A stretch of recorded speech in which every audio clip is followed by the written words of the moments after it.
Shalom. Ya, shalom untuk teman-teman di rumah. Saya lihat ada S2 juga, banyak yang ikut. Saya lihat ada dari Johor Bahru, ikut juga. Dari Brunei, ikut juga. Tapi saya belum melihat dari Sarawak. Ya, memang teman kita Pak Weller, ya, kena COVID. Ya, kami berharap ada kabar yang terakhir. Harap beliau disembuhkan oleh Tuhan. Baik, pada saat ini sesuai tema tahun ajaran 2021-2022, ya, firman Tuhan yang akan saya sampaikan di bawah tema pertolonganku ialah dari Tuhan yang menjadikan langit dan bumi. Pertolonganku ialah dari Tuhan yang menjadikan langit dan bumi. Ya, kalau juga ada yang bisa menggerakkan video kita lebih bagus, ya, mengangkat sedikit ke atas walaupun sudah ada di sini, ya, angkat ke atas dan sekaligus perlihatkan teman-teman yang ada di kampus ini ke, ya, mereka yang ada di rumah, ya. Sebentar. Iya, diputar ke sana. Iya. Pak Yulianus jago juga, jadi saya harap teman-teman yang di rumah masih jangan ininya, jangan atapnya yang di, itu dia ya. Iya. Saya harap teman-teman yang di rumah masih kenal Pak Yulianus yang bertindak sebagai apa ini? Kameramen kita pada saat ini. Oke, sekarang kembali ke wajah saya Pak Yulianus ya. Jangan cuma badan saya, kepala juga Pak. Ya. Ini sebenarnya ada kameramen profesional, tapi dia di rumah ini Pak Robi ini, ya. Seperti itu ya. Jadi itu tema kita pada saat ini. Pertolonganku adalah dari Tuhan yang menjadikan langit dan bumi, ya. Kita harus mengaminkan, kita bisa ada sampai saat ini, kita bisa melewati masa-masa sulit, ya, itu semata-mata adalah pertolongan Tuhan. Itu sebabnya kita akan melihat beberapa hal, ya. Yang pertama dari tema ini, ada pengakuan bahwa Tuhan adalah penolong satu-satunya. Itulah yang dikatakan dalam ayat 1 dan 2, nyanyian siara aku melayangkan mataku ke gunung-gunung, dari manakah akan datang pertolonganku? Baru dia menjawab sebagai pernyataan iman. Pertolonganku ialah dari Tuhan, dari YHWH, ya, yang menjadikan langit dan bumi. Mengapa saya sebut YHWH? Karena Tuhan dalam bahasa Alkitab aslinya tidak ditulis Yahweh. Ya, dalam penerjemahan ditulis seperti itu, tapi aslinya tidak ada vokal hidup ya, seperti itu. Nah, ini yang dinyatakan oleh penulis Mazmur tegas, pertolonganku adalah dari Tuhan, dan dia katakan yang menjadikan langit dan bumi. Dari tidak ada menjadi ada. Karena kekuasaannya, kuasanya mutlak.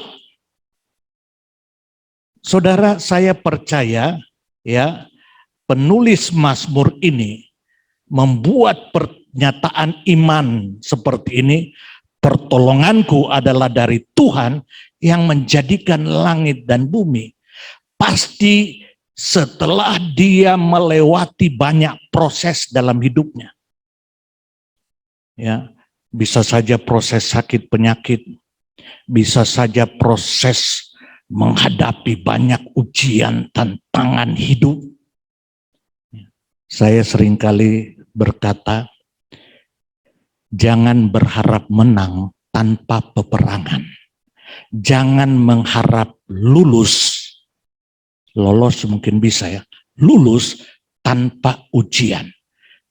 Jadi penulis Mazmur ini tegas, dia mengatakan pertolonganku adalah dari Tuhan yang menjadikan langit dan bumi. Itu sudah melalui proses pengalaman dalam hidupnya sehingga muncul pengakuan iman ini. Muncul pengakuan iman ini. Daud bisa menulis Mazmur 23. Itu pengakuan iman. Tuhan adalah gembalaku dan seterusnya. Karena sudah mengalami Tuhan menjadi gembala dalam hidupnya sehingga muncul pengakuan dalam bentuk Mazmur Daud. Tuhan adalah gembalaku. Jadi ini luar biasa, ini tidak sembarangan muncul ini, ya. Kalau tidak ada proses dalam hidup, mengalami pertolongan Tuhan, tidak mungkin ada pengakuan ini. Pertolonganku ialah dari Tuhan yang menjadikan langit dan bumi. Selanjutnya saudara, kita lihat wujud pertolongan Tuhan pada ayat-ayat selanjutnya dari pembacaan kita. Yang kedua, wujud pertolongan Tuhan. Wujud pertolongan Tuhan yang ditulis dalam Mazmur ini, ya, itu mencengangkan, luar biasa. Dikatakan dalam ayat 3-5, Ia takkan membiarkan kakimu goyah. Ada ujian, ada tantangan, tetapi tidak goyah. Bahkan dia mengatakan, penjagamu tidak akan terlelap. Karena dia Allah yang maha kuasa, jadi tidak pernah terlelap. Sesungguhnya tidak terlelap dan tidak tertidur penjaga Israel. Tuhanlah penjagamu, Tuhanlah naunganmu di sebelah tangan kananmu. Luar biasa, ya. Pengalaman pemazmur ini, dia mengalami penjagaan Tuhan, ya, yang tidak pernah terlelap dan tidak pernah tertidur. Bahkan dia katakan di sebelah kananmu. Saudara tahu sebelah kanan itu kita kenal istilah tangan kanan, ya. Itu berarti setiap saat turun tangan. Kita tenang, dia cuma lihat muka kita, dia sudah tahu apa yang kita perlukan. Dia langsung turun tangan, Luar biasa. Allah pencipta langit dan bumi rela menurunkan dirinya menjadi penjaga Israel, bahkan di sebelah kananmu. Siap turun tangan, siap campur tangan. Ini luar biasa saudara, bagaimana Allah yang maha tinggi rela merendahkan diri, hadir dalam pengalaman hidup kita, menjadi penjaga, pelindung kita, ya. Bahkan di sebelah tangan kanan kita, sebelah kanan kita. Lagi dikatakan saudara, ya, dikatakan ayat 6-7, matahari tidak menyakiti engkau pada waktu siang atau bulan pada waktu malam. Tuhan akan menjaga engkau terhadap kecelakaan, segala kecelakaan. Ia akan menjaga nyawamu. Saudara, ini logis dan teologis. Ya, logisnya, kalau Allah yang adalah pencipta langit dan bumi menjaga kita, tidak ada yang sanggup menjamah kita. Tidak ada. Kalau ada yang sanggup menjamah kita, berarti yang menjamah kita lebih maha kuasa dari Allah yang menjaga kita, yang adalah pencipta langit dan bumi, yang adalah maha kuasa. Jadi sangat logis, ya, teologis. Jadi kalau ada yang berkata, ada yang sanggup menjamah kita, ya, dari penjagaan perlindungan Allah, itu pernyataan ateistik. Menurunkan Allah menjadi bukan Allah. Itu ateis. Pasti saudara bingung ya. Bagaimana? Ternyata saya sakit. Ternyata saya celaka pakai tongkat. Ya toh. Nah, ini harus ada unsur apologetika di dalam ini. Kenapa? Bagaimana? Ya, bagaimana menjawab itu? Ada janji Tuhan. Saya mengaminkan janji Tuhan tidak pernah berubah. Keberadaan Tuhan yang Maha Kuasa yang menjaga, menolong kita tidak akan berubah dan tidak pernah berubah. Pertanyaannya, kalau ada sesuatu yang terjadi dalam hidup kita, termasuk musibah, COVID, ya, sakit, masalah, sampai kematian, bagaimana ini? Bagaimana? Tuhan adalah Tuhan yang Maha Kuasa, Tuhan yang berdaulat, segala sesuatu ada dalam kontrolnya. Dia memerintah di sorga dan di bumi. Dia berdaulat atas sorga dan bumi. Bahkan yang sederhana sekalipun, burung pipit tidak akan mungkin jatuh tanpa ketetapannya, tanpa kedaulatannya. Tidak mungkin jatuh kebetulan, bahkan dikatakan rambut di kepalamu pun terhitung semua. Tidak ada satupun yang dapat jatuh tanpa ketetapan kedaulatan Tuhan. Jadi Tuhan tetap berdaulat dalam segala keadaan. Nah, ketetapan Tuhan ini, ya, ada istilah yang bersifat permisif. Apa itu permisif? Bersifat mengizinkan. Mengizinkan masuk dalam hidup kita musibah itu, tetapi dalam kasih karunia-Nya, musibah sekalipun dirubah menjadi kebaikan. Amin, saudara-saudara. Jadi tidak ada sesuatu yang terjadi dalam hidup kita tanpa kontrol Tuhan, tanpa izin Tuhan, tanpa ketetapan Tuhan yang permisif, yang mengizinkan masuk. Tetapi pada waktu masuk, diizinkan masuk, itu semua bencana dirubah menjadi anugerah. Paling tidak ada beberapa anugerah di balik kejadian musibah yang diizinkan. Yang pertama, bersifat edukatif. Bersifat mendidik. Kalau saudara lihat Roma 8 ayat 28, Allah turut bekerja dalam segala sesuatu untuk mendatangkan kebaikan. Ayat 29, sebab semua orang yang dipilihnya itu ada tujuan. Ditentukannya dari semula menjadi serupa dengan gambaran. Jadi Allah repot-repot turut bekerja dalam segala sesuatu. Dia gunakan segala sesuatu itu untuk mendidik kita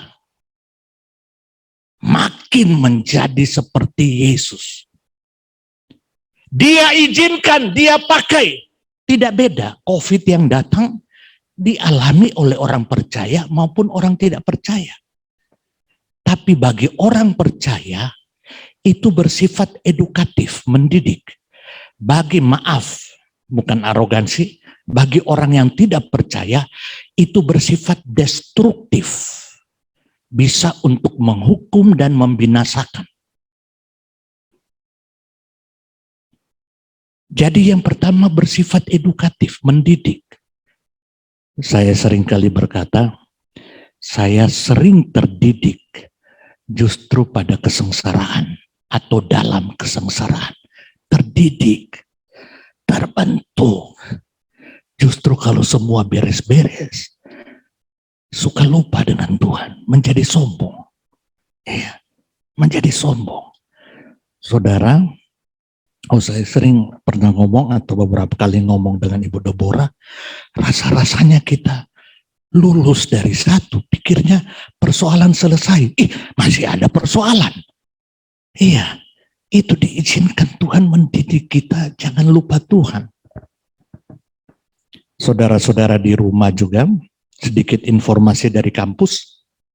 Ya, 2 hari yang lalu, puji Tuhan, akreditasi sekolah kita, institusi kita, keluar untuk jangka waktu 5 tahun, diperpanjang. Ya, diperpanjang untuk 5 tahun. Saudara, sebenarnya sudah berakhir 5 Oktober 2020. Tapi tidak bisa diperpanjang karena ada kekurangan. Dan kekurangan ini harus melalui 3 tahap. Pertama, harus ada keputusan Menteri Agama. Kedua, harus ada keputusan PD Dikti. Baru yang ketiga, harus ada keputusan BAN PT, Badan Akreditasi Nasional Perguruan Tinggi. Panjang. Dari Oktober. Dulu saudara, Sekolah Tinggi Teologi yang institusinya, jadi ada institusi, ada program studi ya, yang institusi yang pertama-tama keluar di, apa istilahnya? Koperti 10 ya, itu Kepulauan Riau, Sumatera Barat kalau tidak salah ya, seperti itu STT Basom. Di Indonesia barangkali belum sampai 5 tahun 2015. Waduh, luar biasa sekolah ini. Tahun 2020 Oktober, 5 Oktober tidak bisa diperpanjang. Harus diproses. Sekolah kita, institusi sekolah kita terhapus dari daftar institusi yang terakreditasi di BAN PT. Ya. Diproses. Hampir 1 tahun, Oktober nanti 1 tahun. 2 hari yang lalu, puji Tuhan selesai dan SK-nya keluar, kita sudah terima, berlaku dari 2020 sampai 2025. Puji Tuhan. Iya. Bergumul, berat, tapi itu mendidik untuk menjadi rendah hati. Iya, Tuhan izinkan. Jadi, Tuhan tetap menjaga kita. Bahkan sesuatu musibah, pergumulan yang dia izinkan masuk, itu diubahkan, diizinkan masuk untuk mendidik kita. Itu yang pertama. Yang kedua saudara, diizinkan masuk untuk menyatakan penyertaannya atas kita. Daud dalam Mazmur 23 dia berkata, walau aku melewati lembah bayang-bayang maut, aku tidak takut bahaya, gadamu dan tongkatmu. Waduh, terasa sekali menyertaiku, gadamu. Tapi melewati bayang-bayang maut. Supaya apa? Supaya Daud dapat mengalami, aku menyertai engkau. Saudara, kalau nggak ada bayang-bayang maut, nggak ada lembah kekelaman, rasa-rasanya seperti tidak merasakan penyertaan Tuhan. Dia izinkan untuk dia nyatakan penyertaannya. Aku ada, aku menyertai. Itulah YHWH. Aku ada ya aku ada. Melalui tindakanku. Sehingga kita dapat muncul konfesi. Tuhan adalah gembalaku. Karena YHWH itu. Yang ketiga, dia izinkan masuk. Untuk apa? Untuk menyatakan kekuatannya. Menyatakan kekuatannya. Paulus hamba Tuhan yang besar, tapi penuh pergumulan. Tapi dia berkata, segala perkara dapat kutanggung di dalam dia yang memberikan kekuatan kepada. Kalau nggak ada masalah yang diizinkan Tuhan masuk, nggak mungkin dia mengalami itu. Nggak mungkin mengalami kekuatan Tuhan. Bahkan Daud sendiri, Paulus sendiri Dia berkata, saudara, ya, aku 3 kali berdoa. Ada duri dalam dagingku. Ada satu penyakit yang sangat sakit. 3 kali aku berdoa.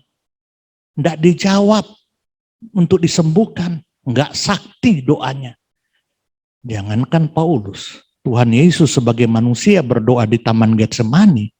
Dalam tanda kutip tidak dijawab. Kayaknya tidak sakti doanya. Seperti itu. Tapi Paulus dia berkata di dalam ayat-ayat itu. Tuhan berbicara kepadanya. Paulus, justru dalam kelemahanmu, kuasaku terasa nyata dalam hidupmu. Luar biasa.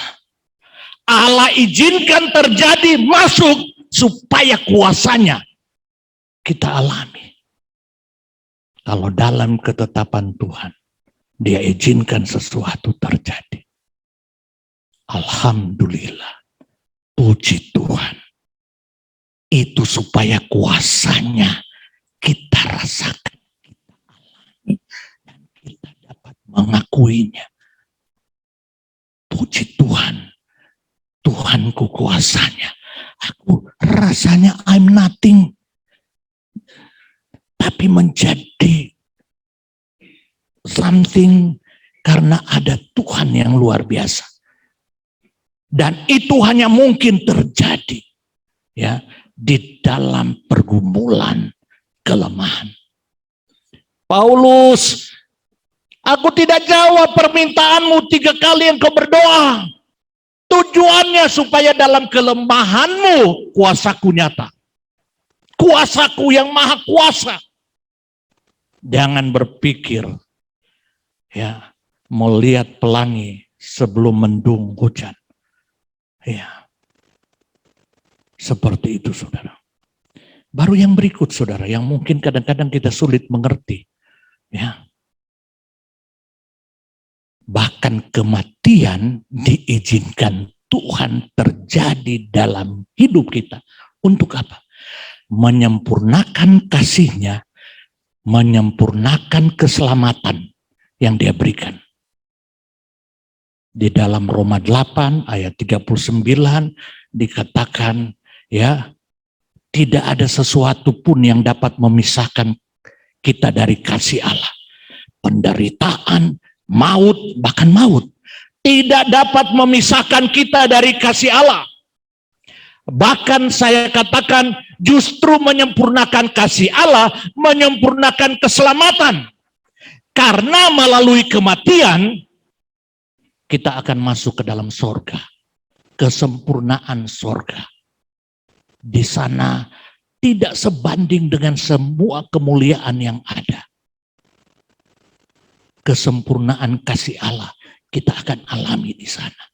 Kesempurnaan keselamatan, consummation, keselamatan kita akan alami di sana. Banyak orang mau ingin masuk sorga, tapi tidak mau mati. Betul? Nggak mau mati kan? Tapi mau masuk surga, mau.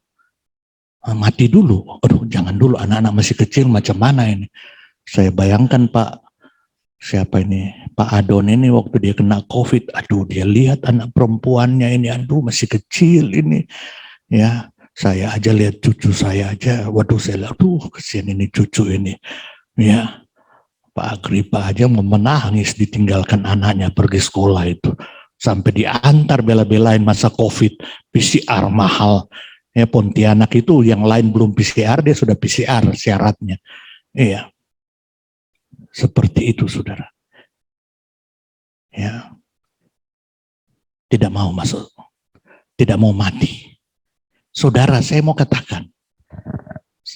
Terkecuali saat kedatangan Tuhan Yesus kedua kali. Umpamanya Tuhan Yesus datang sekarang. Baru kita tidak akan mengalami kematian tubuh. Langsung tubuh kita diubahkan dengan tubuh baru. Tubuh kemuliaan masuk ke dalam langit dan bumi baru.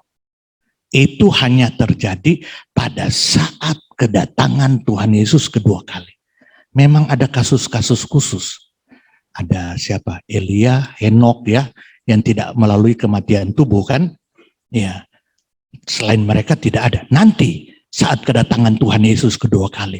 Tapi sebelum Tuhan Yesus datang kedua kali, jangan pikir masuk surga tidak melewati kematian. Kematian, saudara. Tapi kematian akan menyempurnakan kasih Allah. Keselamatan Allah. Luar biasa. Jadi ini argumentasi yang kita bisa berikan secara komprehensif. Kalau Tuhan adalah penolongku, bahkan dikatakan akan begini, tidak ada yang dapat menjamah kita. Tapi kenyataannya ada.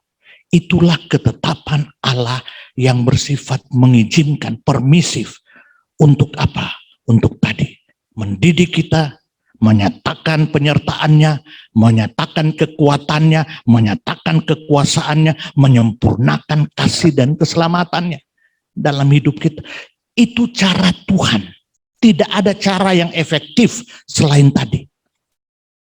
Tuhan Yesus saja menyempurnakan karya keselamatannya. Sengsara loh, salib.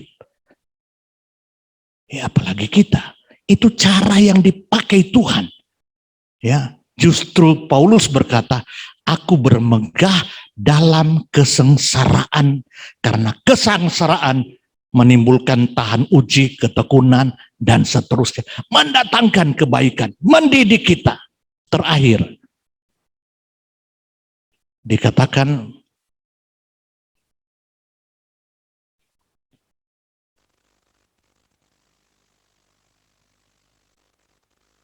jaminan pertolongan Tuhan. Ayat yang ke-8, ayat terakhir. Tuhan akan menjaga keluar masukmu. Dari sekarang sampai kapan? Selama-lamanya. Amin tidak? Saudara akan serius mengatakan amin karena mengerti argumentasi tadi. Kalau tidak, saudara mungkin ragu-ragu mengaminkannya. Apa iya amin? Jadi jangan cuma asal amin, amin, tapi tidak ada pemahaman. Ya, karena amin itu pernyataan iman timbul dari pendengaran akan firman. Dan firman yang bersifat argumentatif juga yang disoroti secara keutuhan Alkitab. Jadi tidak sepotong-sepotong. Aminkan ini, berjalanlah sepanjang tahun ajaran 2021-2022 dengan yakin, dengan percaya. Tuhan adalah pertolonganku. Kita berdoa. Bapa, lagu tadi menjadi pernyataan iman sekaligus doa syukur kami. Engkau satu-satunya yang kami andalkan. Penolong kami satu-satunya yang sudah terbukti di dalam kehidupan kami. Terima kasih banyak Bapa. Biarlah Engkau menolong kami menghayati, mengaminkan firman ini dalam kehidupan kami, dalam keluarga kami, dalam pelayanan kami. Terpujilah nama-Mu. Dalam nama Tuhan Yesus. Amin. Tuhan memberkati, saya kembalikan.